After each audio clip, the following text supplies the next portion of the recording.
Hey everyone, I am the TheChosenOneLegend here, as always joined by my co-host, Hi, I'm Kai, also known as Fascurreyn. and welcome back to the BunchaJokahs podcast, where we talk Nintendo news and other gaming bits from the past month. And it's been a little bit quieter now that we're sort of in that gap post-Direct and before, the Game Award season and all that stuff, but there's still been some little bits. How have you been, Kai? Yeah, not bad. Cracking on with Zelda as we've talked about. Yes. That's about it, really. Yeah, we are in a bit of a weird lull at the moment, as we do get every once in a while. So yeah, it's honestly nice though. It's nice not to worry Yes. about yet another release looming over my head. It is. As we'll get to in our Games Time segment, I have been using this to go through a lot of the backlog, which is much needed and much appreciated. But there's still been some big stuff, so we'll get into that. Of course, as usual, there are timestamps in the description below if you want to check out the different segments of the podcast. But let's just get things started with Can't Have a Podcast Without News, Baby, where we go over those particular news highlights. And starting things off, I mean, it feels like not too long ago that we had the whole thing with the 3DS and Wii U eShop closing down, and not far behind, we're now learning that the internet services for both consoles will be shutting down in April next year, which means no more playing Mario Kart 7 online, like we always did, didn't we, Kai? Every day. It's Yeah, the funny disrupts our part was plans.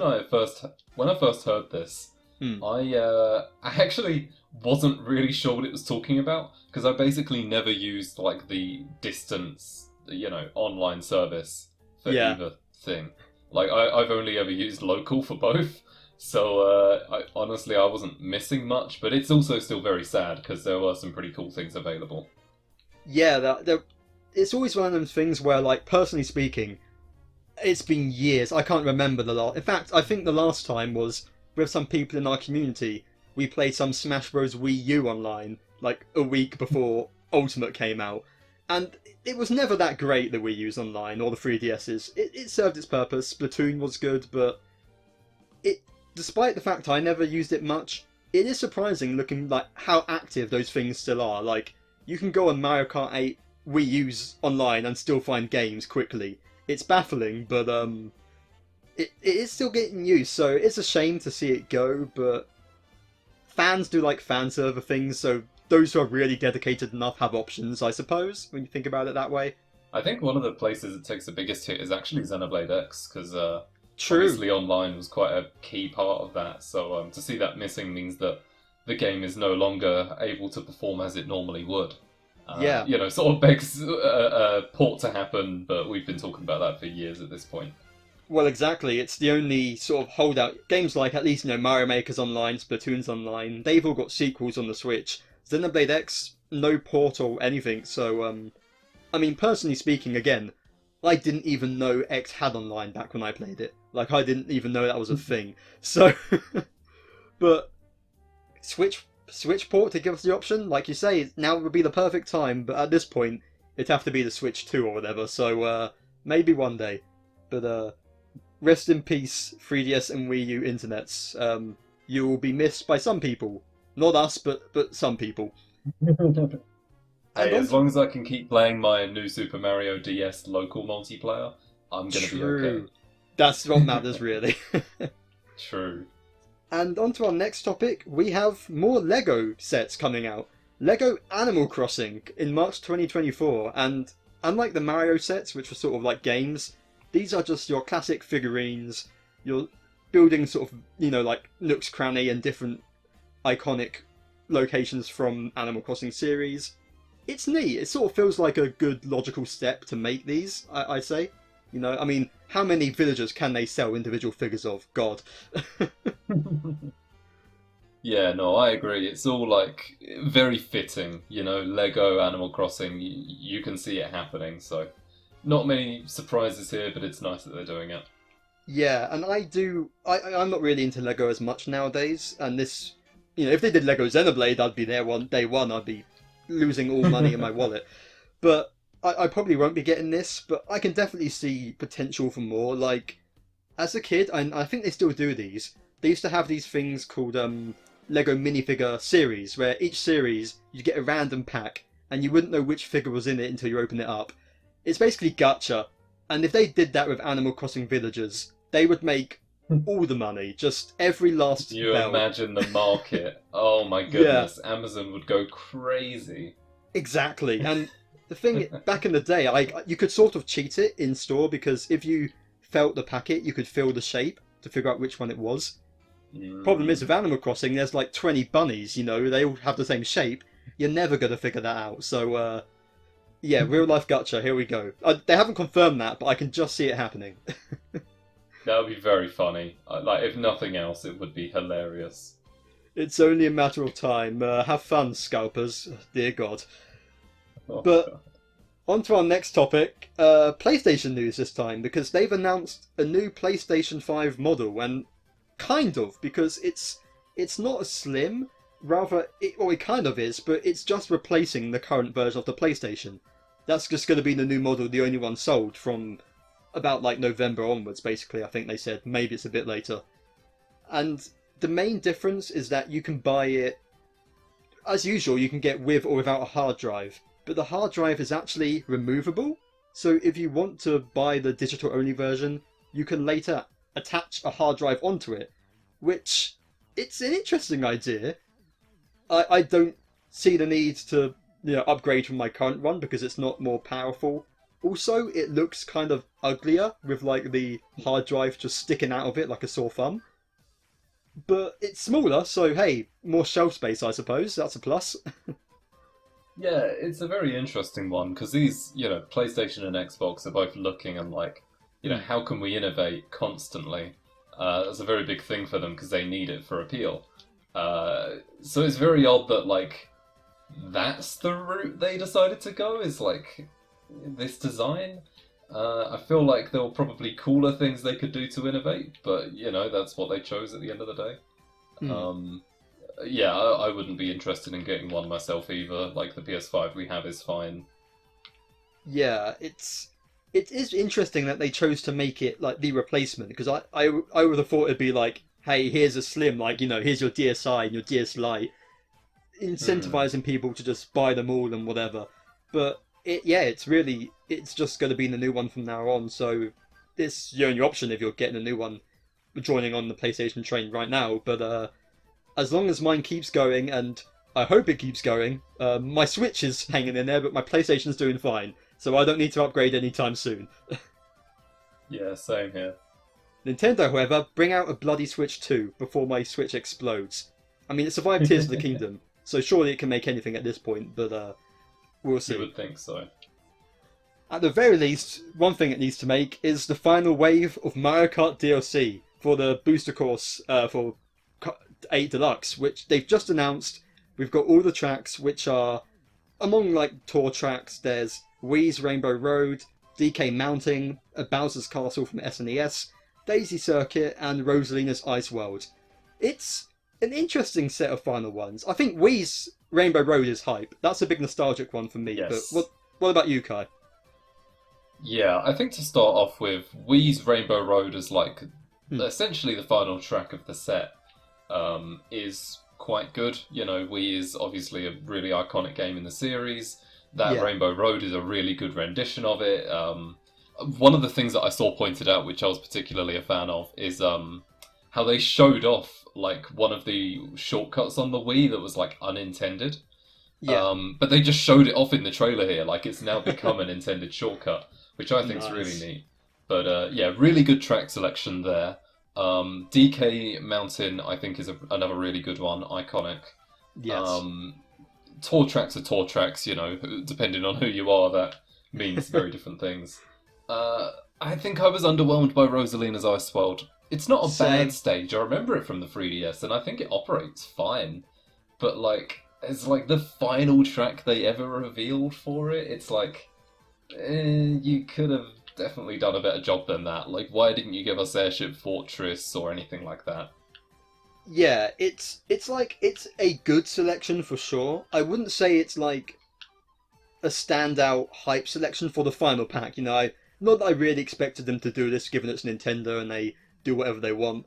But it would have been nice if they had like some big thing for the final track set of tracks, or even like there's no really like cool new track. There's like a Piranha Plant original course that comes from Tour, but nothing that feels as unique as like the bath level from the last set or the Ninja's Yeah. Hideaway. It would have been cool if there was like a particularly special original course for the final wave, even if they just swapped around, the bathroom course for this pack or whatever. But again, Nintendo do what they want. I mean, the last DLC character for Smash Bros. Wii U was like Corrin and that, so they clearly do whatever they feel like it. Yeah. Yeah, I think that's a good way of putting it. And like, yeah, I don't think this track selection is bad, and on the No. whole, it is quite good. But yeah, you would realistically, I think a lot of people would go into it thinking it's the final set. This has been a thing that's been ongoing for what, like 2 years. You would kind of think that they do something cool for it, anything, but not so. I have heard rumors about other additions, I think I heard like a music gallery or something. Yeah, Don't I heard take that my as word well. on that. Right, yeah. So I think there's potential for them to add something cool in, but it probably won't be in form of the tracks. No, and we can't forget as well, this is old news at this point, but the characters are neat as well, having like Pauline and Diddy Kong and Funky Kong back, Oh yeah, and Peachette for whatever reason. But yeah, that's also pretty hype. So it'll be nice to play as those characters in just a few days. It's coming out not long after we're recording this, and it's been uploaded. So yeah, that'll be fun. yeah. Tell you what, if this video gets 1,000 likes, Matt and I will play through every single race in Mario Kart 8 As and make a Peachette, video about it. yeah, both of us. You can play as Peachette. All right, cool. Done. I'll cosplay as Peachette as well for an extra 100 grand. Do it. Wow. But, Okay, sure. On that note, that brings an end to the news for this month. Thank God. But of course, we'll move on to our next and final segment of the podcast, Games Time Baby, where we talk about the games that we've been playing. And as I've got 2 games, I guess I'll start things off this month. Actually, kind of coming full circle, because I'm actually talking about the first ever game I talked about when we first started the podcast on Games Time Baby, back in 2020.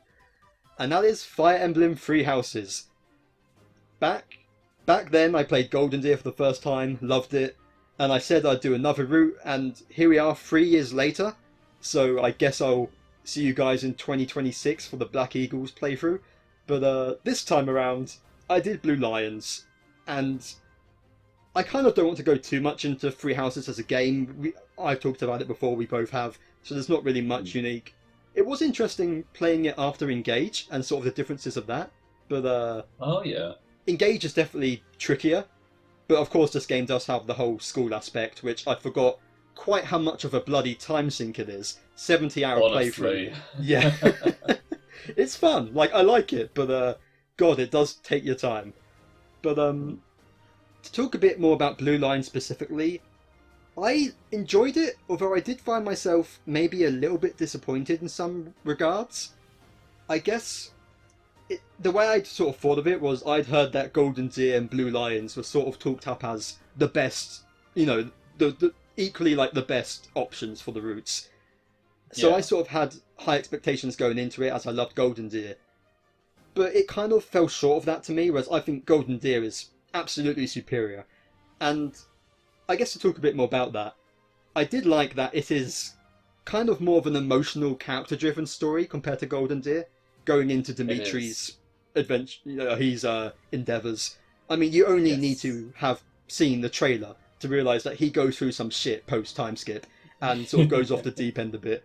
I won't go into specifics here, but that was really interesting. Especially how it worked with the gameplay as well and all those elements, and seeing his journey I thought was a really neat difference between Golden Deer to make it feel a bit more its own thing. But where it fell short, 2 sort of main regards. I think the first of is you really noticed the game being split across 3 routes, because it severely lacked cutscenes. I mean, just moments like after the Battle of Gondor Field, there's a big moment for Dimitri, and it's all done through text boxes and these little background pictures. And it kind of comes off a little goofy when it really needed a cutscene to get across the emotion and the character changes and depth. Golden Deer, I feel like got away. It didn't need those as much. I would have liked more, but it never felt personal enough that it needed them. But Blue Lions really did, and I feel like it suffered for the lack of them. And the other main thing is just lack of tying up loose ends. I mean, stuff to do with like those who sliver in the Those dark. who sliver in the dark, yeah. Who I was wouldn't know waiting if you for played that. them? Yeah, if you Yeah. only play Blue Lions, you don't even know who they And are. it's not like they're even like a background element in this story. Like, they are important early on. They come up in whole teases to do with Dimitri's backstory. They're important to that, but it's still not Mhm. touched upon. And stuff with like Rhea sort of being unresolved, a lot of her stuff as well, and it just sort of those combinations where it didn't feel like it had enough time to really sell its emotional moments, whilst also leaving off the bigger story moments for the wider lore. It just kind of felt a bit more half baked, I think. And ultimately, I still enjoyed it. It's a really good route. I liked all the characters. It was nice getting to know new students. Some of the levels, most of them were the same, but a lot of them were fun. And I liked that it went for a more personal story. It just really suffered from being split across three routes in a way that Golden Deers didn't. So I can absolutely consider that the definitive route. Like, if you're gonna play one, play Golden Deer. Get to Blue Lions if you have the chance, but Golden Deer is superior in every way, I feel. I don't know about you, Kai, because you've played them both, right, as well? Yeah, honestly, this is the kind of thing I could talk about for a very long time. Yeah. Because I find the concepts that the game delivers on that fascinating, and like where it delivered and where it didn't. Mm. And I absolutely agree that like, yeah, Blue Lions does something really impressive where it doesn't just tell the same story from a different perspective. It really has a whole different narrative in the way it handles it. Like you said, Mm. it's way more emotional. Whereas Claude's isn't. Claude's is much more about what's actually happening, rather than his feelings involved, because Claude's a pretty shut guy. He's just chilled Um, the entire time, really. I mean, yeah, he's super lax about it all. And I think of everything, that's like the only thing that Golden Deer doesn't do, is that both Dimitri and Edelgard's routes, and the church one, I guess, Mm. all sort of delve into the nitty gritty of some of these characters, whereas Golden Deer seems to be the best at covering everything that happens on a Yeah. broad scope. And that is why I also consider Golden Deer to be not like the definitive, but more definitive than any of the other routes. Yeah. Because my prime example for that is if you look at the opening for the game, the one with the cutscenes at the beginning and the song. You look at that from each house's perspective, each story's perspective, you'll find that almost every single one of those cutscenes is in Golden Deer, but Yeah. most of them aren't in any other route. Like, it's almost entirely a Golden Deer centered opening when you look at what's actually shown. Mm. So that's why I've always considered that the best, alongside it just being my favourite. Does make you sort of think, I wish there was an ultimate route, or some more time given so that you could really delve into the routes in more detail. But Yeah. yeah, unfortunately, we did get a version where for things like the Gronda Field event and those who sliver in the dark and Rhea, like you mentioned, because they put so much time into them, certain details, other details are completely missed out. So it's a weird to and fro. Really, really interesting one to look at all of that though, and sort of hyper-analyze it if I really wanted to. Yeah, and like ultimately, again, I did really enjoy the route. I think especially like Dimitri is kind of like a non-character in Golden Deer. Like, he doesn't really do anything, but Yeah. having him appear and as the main focus, I actually really like his character now.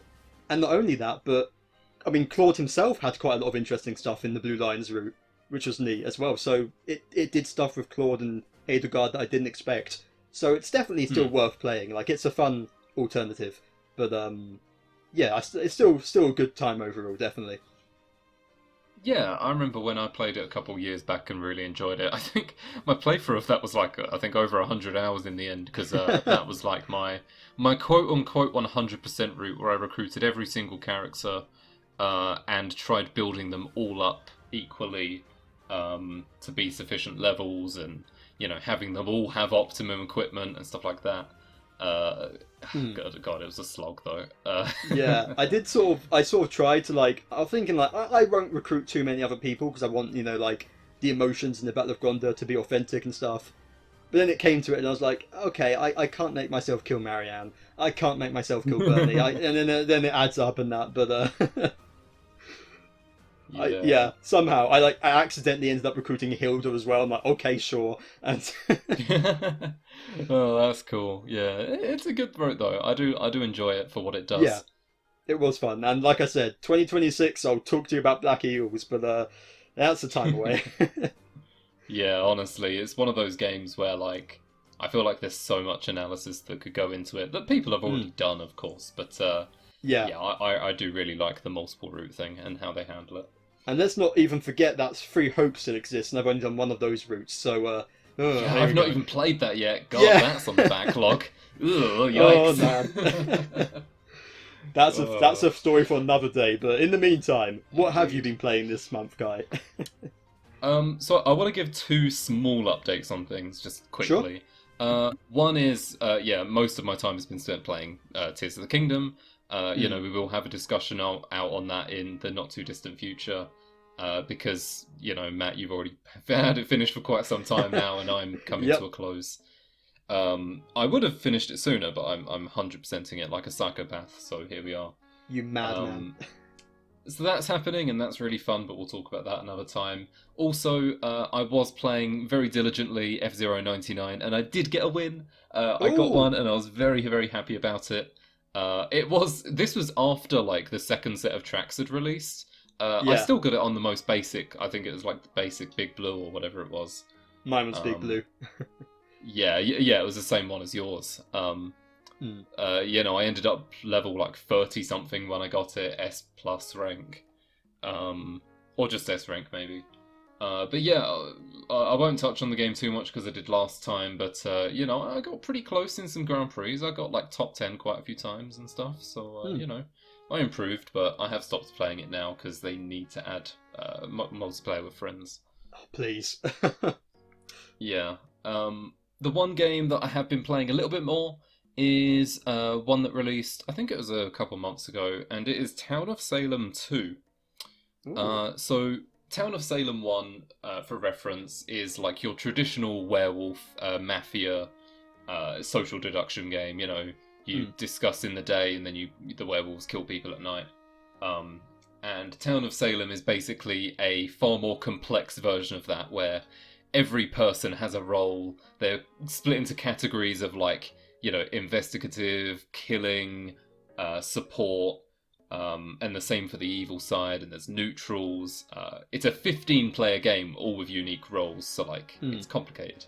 Very complicated. But I used to play that a ton, about maybe like 5 or 6 years ago, and I had about 100 hours in the first game. That was where I sort of started to enjoy playing social deduction games. That's where it's all come from, for reference, because I played so much of that. And Town of Salem 2 is out, where it's basically the same thing, but they have done like a huge balance on the game. They've gotten rid of a lot of roles, added in a lot of new ones to try and ensure that the game is fun and it's interesting and obvious metas don't form. Yeah. Because when a game is so reliant, the game only functions when you have 15 humans playing it. You can't play with bots or without or anything like that. It relies on 15 functioning humans. So, yeah, I think it's done well. I think the changes they made were very cool. Playing as the evils, who are the Coven in this one, are very fun. Although I'm not good at it, mind you. Me for real playing Among Us, so. Honestly, yeah. It's been a good experience so far, though. I mean, you always get a lot of, like, when it is such a people-driven game, you get a lot of weirdos who are just there to roleplay, and you also get a lot of people who are, like, way too try-hard about it. I can But imagine. sometimes, honestly, sometimes it's insanely aggressive, and just makes me not want to play it anymore. But, in terms of the actual game and how it plays out, most of the time, it's fun, it's interesting, it really keeps you on your toes because there's so much information to go around. It's been a really enjoyable one. I don't know how much I'll play it, probably not too much in light of the backlog, but honestly, for anyone who's into social deduction and wants to take it to a higher level of understanding, Town of Salem 2 would definitely be the way to go. It is free to play. for like the basic version of the game. I think you can pay like £8 or something for the full version, but the free version does fine for a start.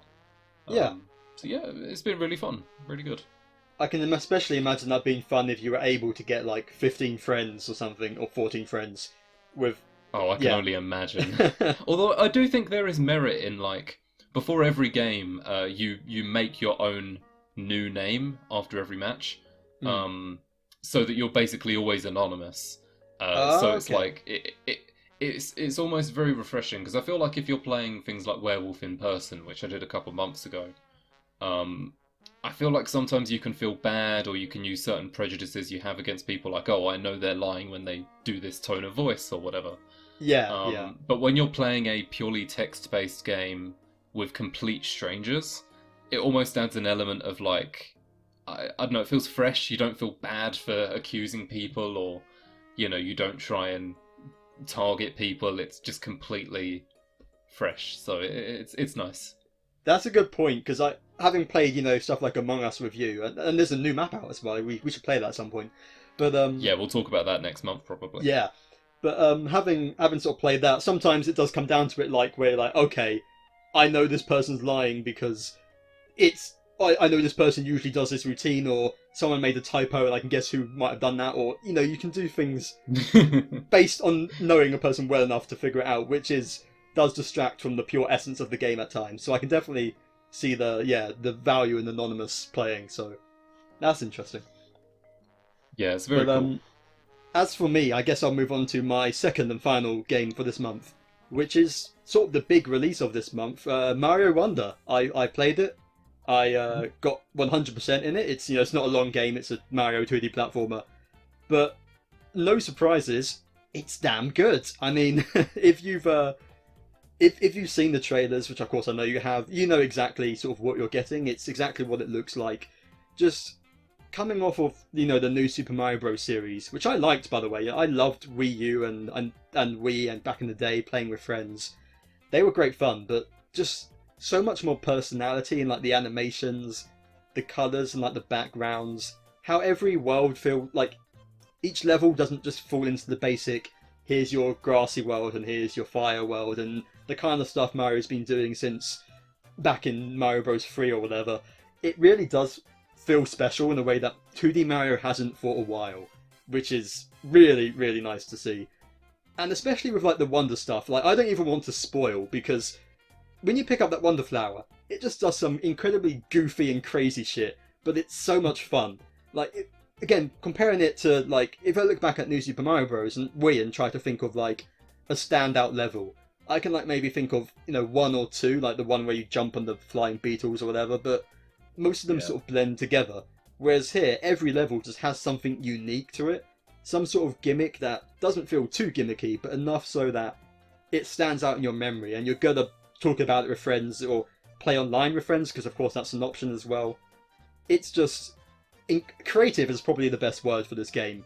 It feels creative in a way which feels has been lacking recently, so it's definitely been a lot of fun. But also, if you want that challenge, dear God, hang out for like the special world and the final trials and the last level, because that got some rage. They made it hard. Okay, cool. Yeah. Oh, I look forward to that. It's only one.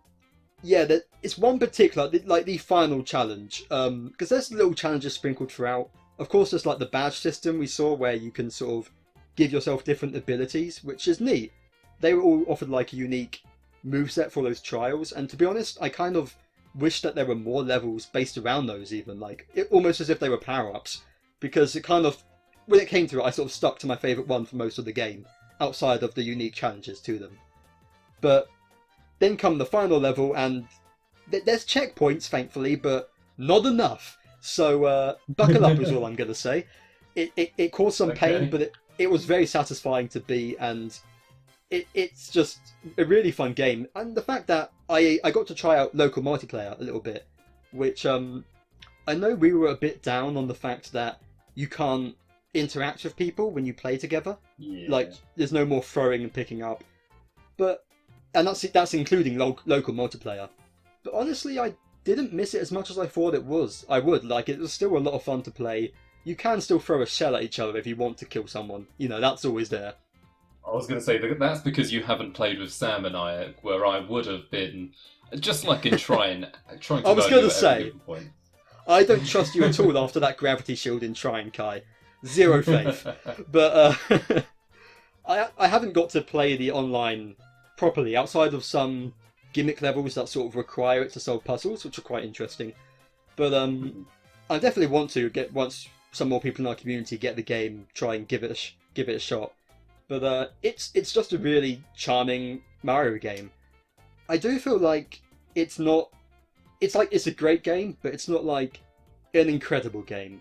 Like when I compare it to things like Mario Odyssey or Mario Galaxy, it doesn't live up to those, I don't think.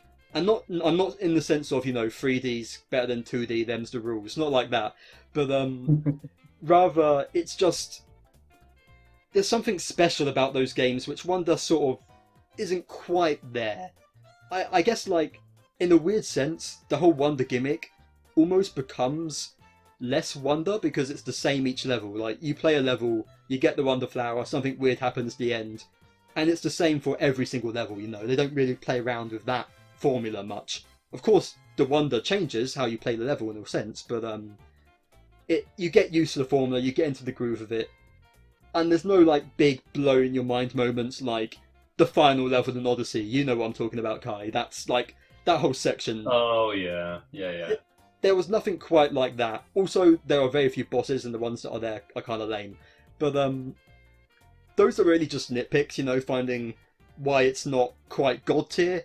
It's still excellent. This is still like at least an 8 out of 10 game, and really, like, if you were interested in what you saw in the trailers, you're gonna like how it plays. It's exactly what it looks like, and it's a damn fun 2D Mario platformer. So get it, Kai, so we can play together at some point. Yeah, I mean, I plan on playing it over Christmas with my family because I feel like, Yes. honestly, this kind of game, like, I feel like I'd be very out of place not playing it with family or at least other people. So that is my plan. So I'm sure I'll get into it and talk about it in the next couple of months, and then maybe we'll put a video out about it. Yeah. Like gameplay based. Definitely sounds like a shout. It's really, I mean, just the fact that there's so many playable characters now, and having like the Yoshis or Nabbit, which make it easier if you've got like younger family members or not as experienced gamers. It's really, the local multiplayer options especially are really great. Like I had great fun playing it with my friends, so that's a good shout for sure. But yeah, that's pretty much it. I mean, I also technically replayed Final Fantasy VII Remake this month as well and beat that, but I've talked about that before. I'll skip over all that stuff, and I've started Danganronpa, which I'll talk about next month. But my fingers are already tapping against each other with delight. I'm sure I will have thoughts. I'm very early on, but I'm looking forward to being able to talk about that one. But just to check, anything else you want to mention, Kai, before we do the outro? I think that's really all from me, to be honest. Yeah, not much to... I don't know what's coming in terms of gaming stuff, so we're just going to have to wait and see, I'm pretty sure. Yeah, it's weird, because there's like a lot of stuff I'm interested in, like Mario RPG is coming out, and the WarioWare game came out the day we're recording this, which looked great. There's so many good stuff, it's just trying to find time, and a lot like, okay, which ones am I actually going to manage to play? I mean, I had to skip out Spider-Man 2 coming out the same day as Mario Wonder, so too many games. The ever problem, the eternal issue. Yeah, true. But that is it for this month. We actually, oh dear God, we're under 40 minutes. It happened again. It's a miracle. But thank you so much, everyone, for watching this, and of course, thank you, Kai, once again. Where else can people find you at? They can find me at my Twitch, twitch.tv/Fascurreyn. Just finishing out the Inazuma 11 trilogy.